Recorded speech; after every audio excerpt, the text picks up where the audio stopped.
नमस्कार, आप देख रहे हैं बेनिफिट न्यूज और मेरा नाम युवराज। आज के मुख्य समाचार कुछ इस प्रकार हैं। चुनाव आयोग ने गुजरात की विसावदर और कड़ी विधानसभा सीटों के लिए 19 जून को उपचुनाव रखने का ऐलान किया है। विसावदर सीट आम आदमी पार्टी के विधायक भूपत भयानी के बीजेपी में जाने से खाली हुई थी। वही कड़ी, जो एससी रिजर्व सीट है, वहां बीजेपी विधायक करसन सोलंकी के निधन से खाली हुई। मतगणना 23 जून को होगी और पूरे चुनावी प्रोसेस 25 जून तक खत्म कर दिया जाएगा। रात को आई तेज आंधी और बारिश से दिल्ली में तापमान 19.8 डिग्री सेल्सियस तक गिर गया, जो सामान्य से करीब 60 डिग्री कम है।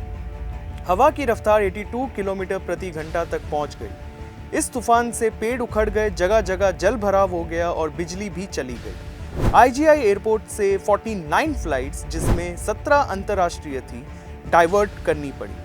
टर्मिनल 3 में जल भराव के कारण करीब 180 फ्लाइट्स या तो लेट हुई या कैंसिल। रविवार को एनडीए के मुख्यमंत्री, उप मुख्यमंत्री, पीएम मोदी और केंद्रीय मंत्रियों के साथ मीटिंग में जुटे। बातचीत में ऑपरेशन सिंदूर, जाति जनगणना और मोदी सरकार के तीसरे कार्यकाल का 1 साल पूरा होने जैसे मुद्दे शामिल रहे। बीजेपी ने सेना की तारीफ करते हुए प्रस्ताव पास किया और अगली जनगणना में जाति आधारित आंकड़ों के लिए भी समर्थन रखा। आईएमएफ के आंकड़ों के मुताबिक भारत ने जापान को पीछे छोड़ते हुए दुनिया की चौथी सबसे बड़ी इकोनॉमी का दर्जा हासिल कर लिया है। भारत की जीडीपी अब $4.187 ट्रिलियन तक पहुंच गई है। नीति आयोग के सीईओ बीवीआर सुब्रमण्यम ने कहा कि अब सिर्फ अमेरिका, चीन, जर्मनी ही भारत से आगे हैं और अगर इसी तरह ग्रोथ करता रहा भारत, तो अगले आने वाले 3 साल में भारत नंबर 3 पर भी पहुंच सकता है। एआईएमआईएम सांसद असदुद्दीन ओवैसी, जो बहरीन में एक सर्वदलीय डेलीगेशन का हिस्सा हैं, ने आतंकवादियों के द्वारा धर्म के नाम पर हिंसा को गलत ठहराया।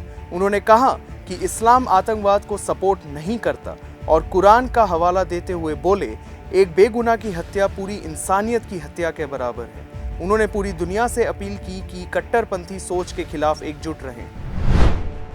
कांग्रेस सांसद शशि थरूर अमेरिका दौरे के दौरान भारतीय दूतावास में बोले कि पहलगाम हमले, जिसमें 26 लोगों की जान गई, के बाद भारत ने आतंकवाद को सख्त और सीधा जवाब दिया।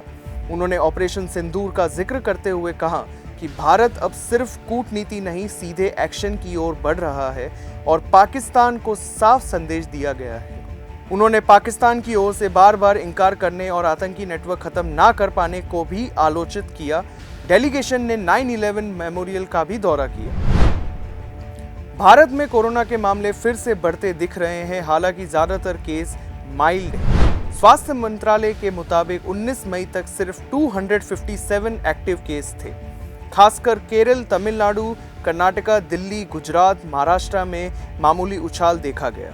सरकार तैयारी तेज कर रही है, जिसमें हॉस्पिटल बेड्स, ऑक्सीजन, वैक्सीन की उपलब्धि को भी सुनिश्चित किया जा रहा है। दिल्ली और कर्नाटका में पब्लिक एडवाइजरी भी जारी कर चुके हैं। तो ये थे आज के मुख्य समाचार। आप देखते रहिए बेनिफिट न्यूज और भी ऐसी ताज़ा खबरों के लिए। धन्यवाद।